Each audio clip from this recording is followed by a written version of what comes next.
Hi, welcome to another episode of I Am Trans News. I am your hostess, as always, Novana Beta, and today we're going to be talking about Nur Sajat. And I talked about her before, or Nora, I called her Nora.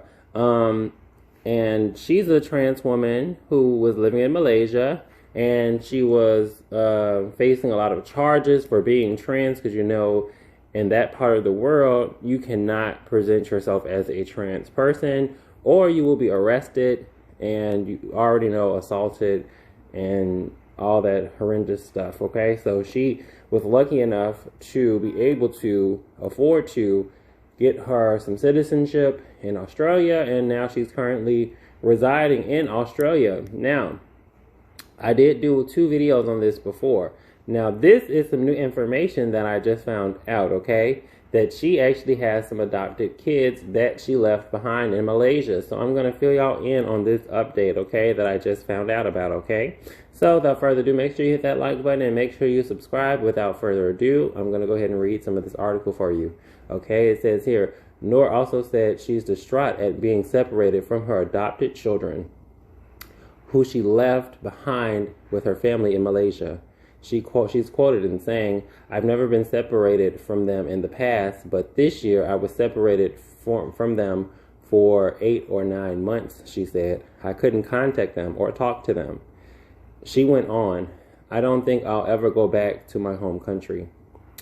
And then she's quoted as saying, "Because I believe they won't let transgendered people live peacefully in Malaysia. To me, when I'm in Australia, I'm freer to be myself. As a transgendered woman and Muslim, I believe I have a right to express my religion in my own way. There is no reason for them to punish me as if I am not doing God's work." Okay? So apparently she has some kids that she adopted, and currently they're residing with her family in Malaysia. Okay? So I hope that she is doing a lot better in Australia, and I hope that in the future she will be able to, because if you don't know, she is a millionaire. She's an entrepreneur who's a millionaire for a cosmetic line and stuff like that.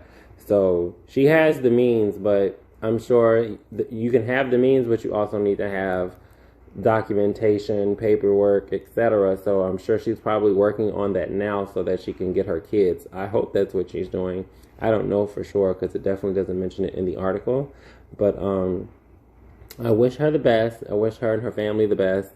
Her kids especially, like, I'm sure it's pretty hard on them not having her around. And who knows, those kids could be trans themselves and probably really looked up to her and need her as an influence and someone that they look up to as like a mentor as well as a parent. Okay, so let me know what y'all think about this in the comment section below. Make sure you hit that like button, make sure you subscribe, and make sure you leave a comment below. Okay, I appreciate and love y'all so much for watching, and as always, I am Novana Beta, and this is I Am Trans News.